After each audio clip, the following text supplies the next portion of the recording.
Glória a Deus. Evangelho de Jesus Cristo, segundo João escreveu, capítulo de número 5, vocês se encontraram, amém, irmãos? Diz assim a palavra: algum tempo depois, Jesus subiu a Jerusalém para uma festa dos judeus. Há em Jerusalém, perto da porta das ovelhas, um tanque que em aramaico é chamado Betesda, tendo 5 entradas em volta. Ali costumava ficar um grande número de pessoas doentes, inválidas, cegos, mancos, paralíticos. Eles esperavam um movimento nas águas. De vez em quando descia um anjo do Senhor e agitava as águas. O primeiro que entrasse no tanque depois de agitadas as águas, era curado de qualquer doença que tivesse. Um dos que estavam ali era paralítico, fazia 38 anos. Quando o viu deitado e soube que ele vivia naquele estado durante tanto tempo, Jesus perguntou-lhe: você quer ser curado? Disse o paralítico: Senhor, não tenho ninguém que me ajude a entrar no tanque quando a água é agitada. Enquanto estou tentando entrar, outro chega antes de mim. Então Jesus lhe disse: levante-se, pegue a sua maca e ande. Imediatamente o homem ficou curado, pegou a maca e começou a andar.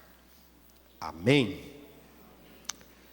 Queridos irmãos, o Evangelho de João, ele é curioso porque quando ele foi escrito, os outros 3 evangelhos já haviam sido escritos, que nós conhecemos de evangelhos sinóticos. João, ele escreve posterior a todos esses relatos e ele tem uma finalidade ao escrever o seu evangelho: combater uma farsa que estava surgindo na igreja, que descredenciava a pessoa de Jesus. O agnosticismo que estava surgindo não acreditava que Jesus era Deus, porque para eles toda a matéria era totalmente corrompida, somente o Espírito era bom. E se Jesus, sendo Deus, veio em carne, ele não poderia ser Deus, porque toda a matéria é impura. Então, quando João escreve, ele escreve para combater esta mentira. Ele escreve para dizer que Jesus é Deus.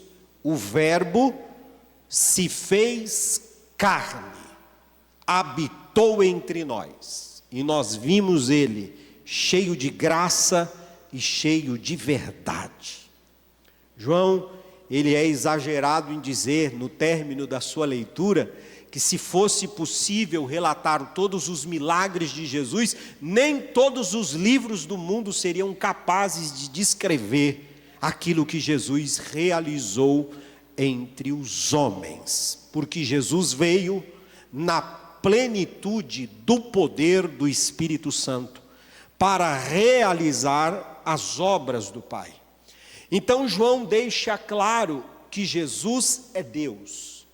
E ele deixa claro pela própria forma como ele se propõe a relatar as expressões de Jesus. É no Evangelho de Jesus que Jesus se declara, as 7 declarações de Jesus. Neste Evangelho é Jesus dizendo: eu sou o pão da vida, eu sou a luz do mundo, eu sou a porta das ovelhas, eu sou o bom pastor, eu sou a ressurreição e a vida, eu sou a verdade, o caminho e a vida, eu sou a videira verdadeira. Ao fazer estas declarações, João está dizendo que ele é Deus, porque ninguém pode fazer declarações como estas se não for Deus.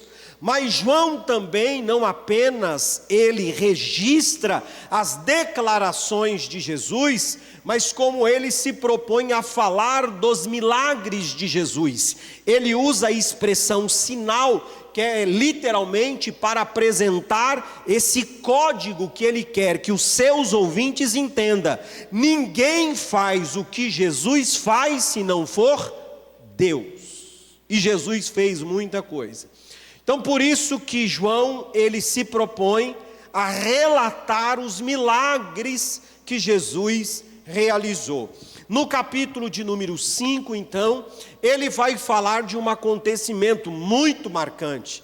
E esse acontecimento se dá no momento em que Jesus, ele sobe para Jerusalém, e ele vai na festa em que os judeus se costumavam a se reunir. Os judeus, eles participavam de 3 principais festas anualmente. Segundo William Barclay, eles, todos aqueles que morassem a pelo menos 30 quilômetros de distância, eles deveriam se voltar para Jerusalém nesses calendários. E aqui a cidade estava cheia para uma grande festa. Jesus vai até esse lugar para cumprir a ideia de que ele também não veio descumprir os rituais judaicos.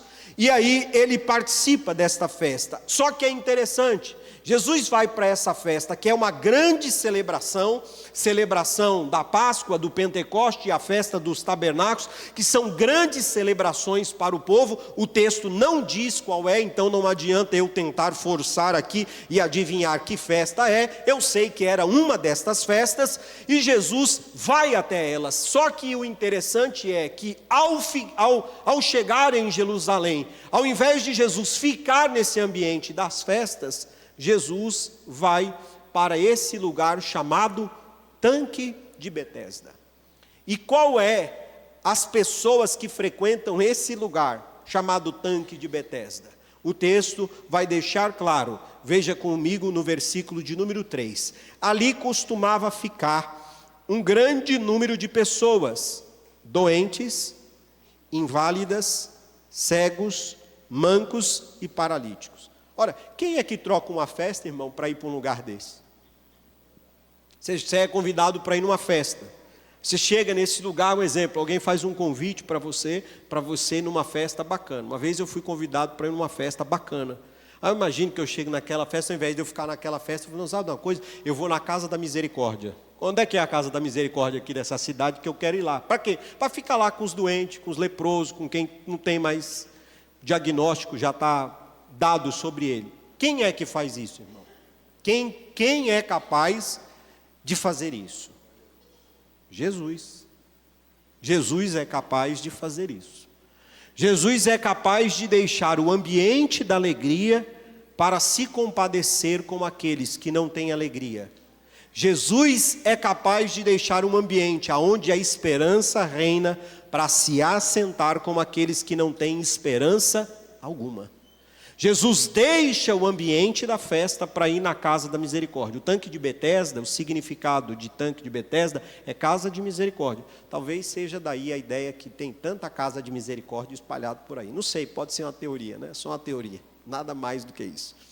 Mas Jesus sai desse ambiente de festa para ir nesse lugar.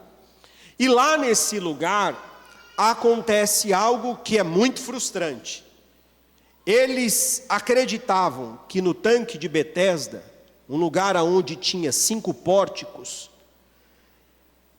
ao fundo desses 5 pórticos havia um tanque. E eles acreditavam, a crença popular, que de vez em quando um anjo descia sobre aquelas águas, agitava aquelas águas, e o primeiro que chegasse naquelas águas, após o anjo ter agitado as águas, saía curado. Agora, é desleal, não é não? Porque o texto diz que lá tinha mancos e paralíticos. Esses nunca iriam chegar. Eles nunca teriam a possibilidade de ser curado. Então, nesse ambiente, era um ambiente que prevalecia a meritocracia. Só poderia alcançar algum resultado alguém que tivesse a habilidade, a capacidade de vencer a multidão em termos de velocidade para alcançar o milagre. Jesus vai nesse lugar, observa o que está acontecendo, e ao andar no meio das multidões, Jesus fita os olhos num homem. E quando Jesus fita os olhos nesse homem, eu gosto da expressão que está no versículo de número 6, confira aí comigo por gentileza, quando o viu deitado. Não foi esse homem que viu Jesus, foi Jesus quem viu esse homem. Não foi esse homem que foi falar com Jesus, foi Jesus quem foi falar com esse homem. Esse homem nem sequer sabia quem era Jesus. Foi Jesus quem viu ele, e foi Jesus quem foi falar com ele. Jesus que iniciou com ele um diálogo. E é muito interessante olhar para esse texto. E quando Jesus olha, Jesus percebe que ele está acamado. Não sei se alguém conta, ou se pela revelação do Espírito, Jesus tem um diagnóstico do que é a vida daquele homem. O verso 6 está dizendo, quando o viu deitado, soube que ele vivia naquele estado durante tanto tempo. Jesus olha para aquele homem e conhece toda a sua trajetória, toda a sua história. E aí então Jesus se propõe a fazer um diálogo com esse homem. Jesus então olha para ele e pergunta: você quer ser curado? A pergunta de Jesus, ela é objetiva, mas ela não parece ser óbvia, porque quem está enfermo há 38 anos, o que mais quer é ser curado. Jesus estava fazendo uma anamnese com esse paciente. Olha que termo bonito, hein, doutora? Olha, Nivaldo, hein? Coisa de quem é dos clínicos. Jesus estava fazendo uma anamnese com esse homem. Para quê? Para conhecer a alma dele. Jesus não queria apenas que ele falasse a respeito da sua enfermidade. Jesus queria conhecer mais daquele homem. Jesus queria conhecer a alma daquele homem. Jesus queria entender a origem desta enfermidade.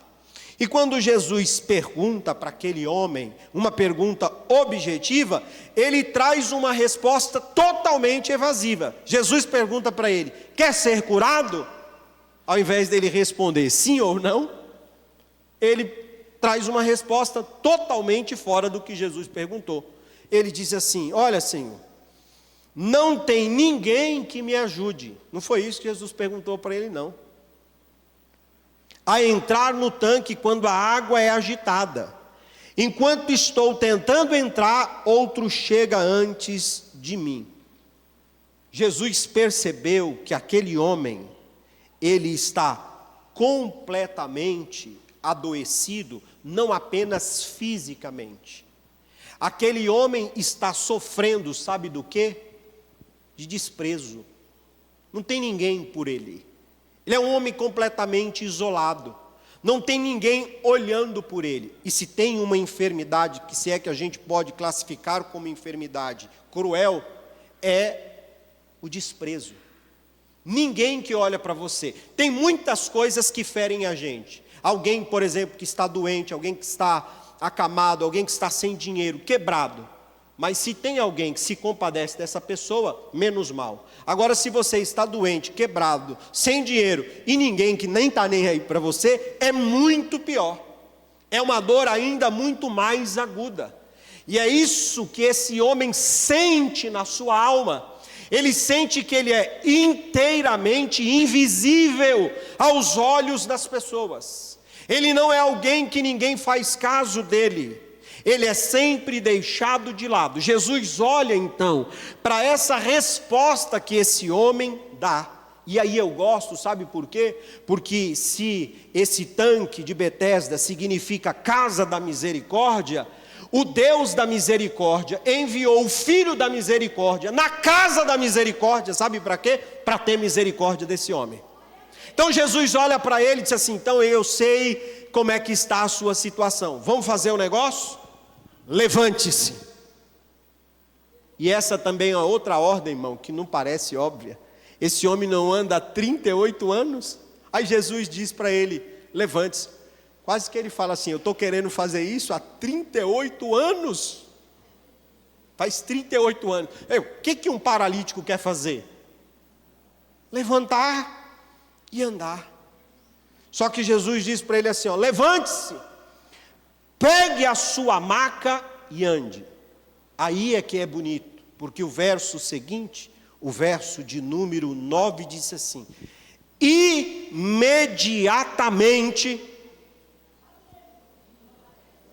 imediatamente, o homem ficou curado. Aleluia. Pegou a maca e começou a andar. É interessante nós olharmos aqui para esse texto e fazermos algumas considerações. Esse homem representa a nossa vida. Há muitas pessoas que estão aqui nesta noite como esse homem. Pessoas que estão paralisadas na vida.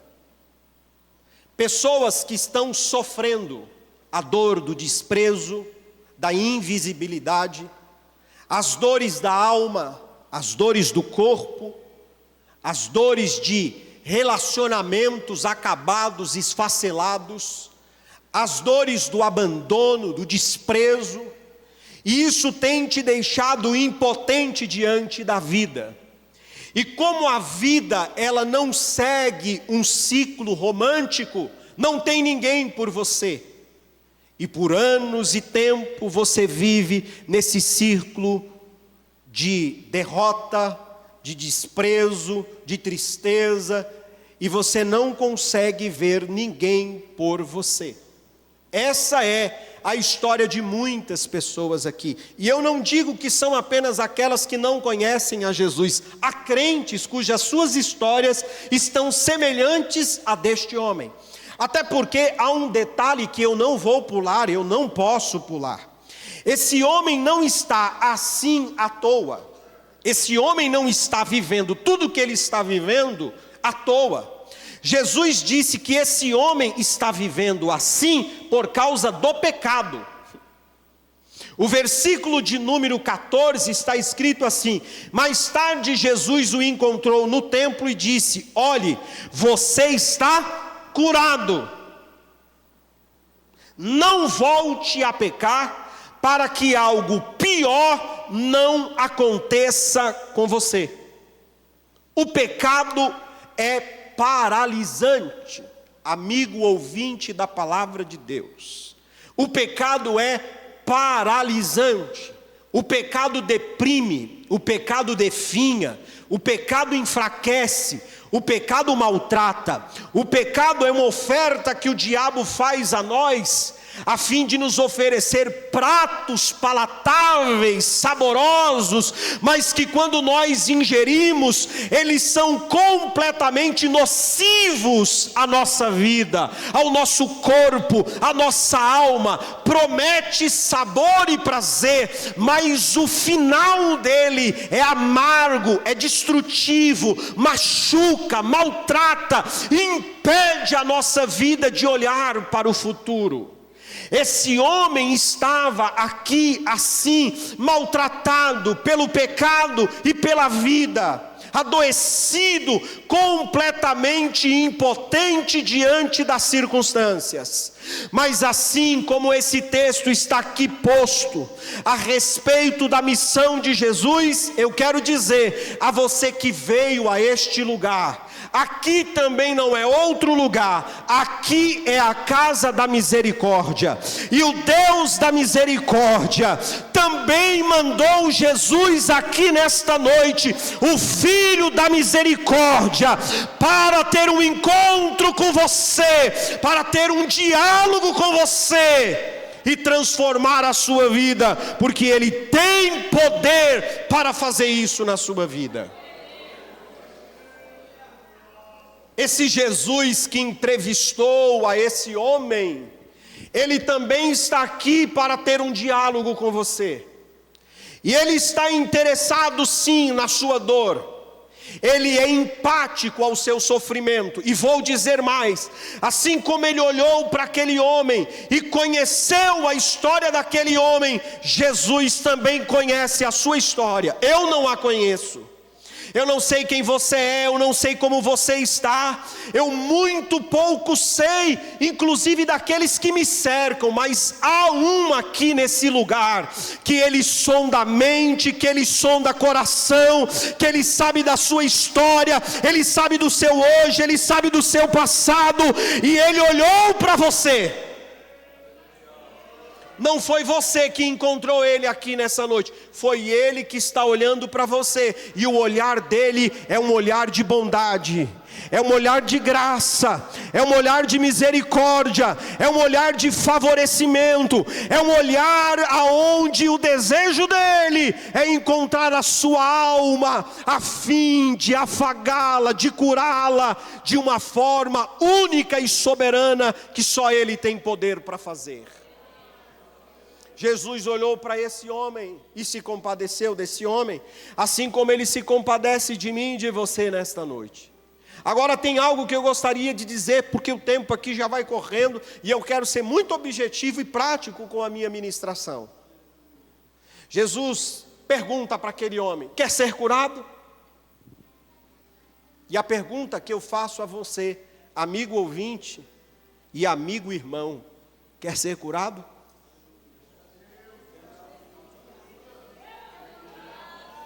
Queres ser curado? Deixa eu dizer, eis uma grande oportunidade diante de nós. Eu, como pregador, não tenho nada a lhe oferecer, mas como alguém que porta a mensagem do Filho da Misericórdia, Ele tem muito a lhe oferecer, e Ele pode fazer por você o que ninguém fez ao longo da sua trajetória até aqui. Queres ser curado? Parece uma pergunta óbvia, mas faça uma revisão da sua vida aí, do seu coração, e veja se você permite então Jesus tocar em você nessa noite, porque o desejo dele, ao estar na casa da misericórdia, como filho do Pai misericordioso, é alcançar você com misericórdias acolhedoras nesta noite. Escute, Jesus olha para esse homem e pergunta: você quer ser curado? E ele se desculpa: não tem ninguém por mim. E talvez você possa dizer: pastor, eu já tentei, mas eu não sou de família, eu não tenho ninguém que caminha comigo, ninguém me ajuda. Eu não tenho apoio, eu não tenho apoio do meu esposo, eu não tenho apoio da minha esposa, eu não tenho apoio do meu pai, eu não tenho apoio da minha mãe, eu não tenho apoio dos meus irmãos, eu não tenho ninguém por mim. Deixa eu dizer, Jesus é suficiente para você. Você não precisa do apoio da igreja, você não precisa do apoio do seu pai, da sua mãe, dos seus irmãos, dos seus colegas. Você só precisa dizer sim para Jesus. Você só precisa dizer sim para Jesus. Jesus é plenamente suficiente para fazer o que ninguém fez na sua vida ao longo de 38 anos. Jesus é plenamente suficiente para você. Você não precisa de um amuleto, você não precisa de ninguém, você precisa apenas de Jesus. Você precisa apenas de Jesus. E quando Jesus dialoga com aquele homem, Jesus disse então para ele: levante-se, pegue sua cama, pegue sua maca e anda. Aí aqui que é interessante, eu gosto disso aqui, Guilherme, sabe por quê? Aquele homem, como eu disse aqui introdutoriamente, tudo que ele queria era andar. Fazia 38 anos que aquele homem gostaria de andar. Agora tem um detalhe: Quem está dando a ordem não é um médico qualquer, é um médico onipotente. É o médico onipotente, eu vou repetir, é o médico onipotente. Esse médico, ele tem todo o poder. A ordem dele não é uma ordem que os ouvidos apenas escutam. É uma ordem que ela entra nos ouvidos, ela penetra o corpo, ela penetra a articulação, o sangue, e o corpo responde de acordo com o poder da palavra desse médico que tem toda a autoridade sobre a sua vida. A palavra dele é palavra que cura. A palavra dele é palavra que promove libertação. A palavra dele dada põe você de pé, plenamente de pé e saudável. Em uma outra ocasião, Jesus, na sinagoga de Cafarnaum, ele entrou na sinagoga e havia um homem com a mão ressequida, ele não podia se apresentar.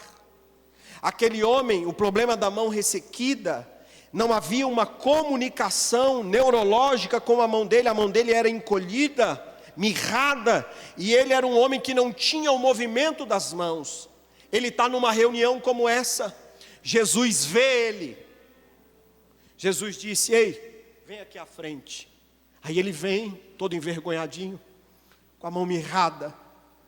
Tudo que aquele homem gostaria de fazer, Erivelto, era um dia poder estender a mão, mas ele não podia. Jesus chama ele à frente e disse assim: estenda a sua mão. Aí eu fico imaginando como é que ele pensa: e agora o que eu faço? E agora o que eu faço? Imediatamente o cérebro dele recebe o comando da ordem daquele que tem todo o poder sobre o corpo, sobre todo o nosso sistema neurológico, e ele estende a mão, e o nome de Jesus é glorificado naquele lugar. O poder desse Deus que ordena, a palavra dele tem poder. Deixa eu contar mais uma história sobre o poder da palavra dele. Tem um homem que é amigo de Jesus, morre, e ele está há 4 dias morto. 4 dias morto. Segundo o relato da irmã, já nem valeria mais a pena perder tempo com isso, porque ele já cheirava mal. Jesus vai lá, se compadece da situação, conversa com todo mundo, chora. Aí disse: agora chega a hora, parou o choro. Onde está o Lázaro? Onde vocês o puseram? Lázaro está no sepulcro. Sepulcro lá é uma rocha que foi cavada, e Lázaro foi colocado lá, degraus abaixo, e havia uma pedra. Jesus disse: tira a pedra. Aí tira uma pedra. O Lázaro está morto, não tem nem condição de ouvir. Mas o médico onipotente, aquele que é a ressurreição e a vida, ele diz assim: Lázaro, sai para fora. Eu fico imaginando o povo dizendo: esse Jesus é doido, está morto, não ouve. Só que quando Jesus dá a ordem, a voz dele atravessa aquilo que nós não conhecemos, o mundo dos mortos. Vai na mente do Lázaro, no ouvido do Lázaro, e diz: Lázaro, é hora de você se levantar para encontrar com o amigo Jesus. E o Lázaro levanta. Alguns dizem que o Lázaro chegou pulando lá fora, porque ele estava todo enfaixado. E quando ele chega lá fora, todo mundo fica pensando: meu Deus, não é que esse homem manda, e até quem está morto volta para a vida. Quem é esse irmão? Esse é o Filho da Misericórdia que está aqui nessa noite, dizendo para você: levante-se. Será que dá para confiar na palavra desse Jesus hoje aqui? Será que você pode confiar na palavra desse Jesus que está dizendo para você: acabou, chega, já deu, esta é a hora, levante-se. Levante-se. Jesus está te chamando hoje para você se levantar. Jesus veio encontrar com você aqui. E o texto, o verso de número 9 diz que aquele homem imediatamente se levantou. Aleluia. Sabe por quê? Porque Jesus tem poder. O nome de Jesus tem poder. Será que a igreja pode fazer essa declaração comigo aqui, irmão? O nome de Jesus tem poder. Esse nome cura, esse nome liberta, esse nome salva, esse nome abençoa, esse nome redime, esse nome restaura, esse nome tem poder. Este Jesus veio aqui hoje, na casa da misericórdia, enviado pelo Deus de toda misericórdia, ser misericordioso com você. Eu quero caminhar para encerrar esta minha exposição e dizer a você que Jesus veio nesta casa nessa noite.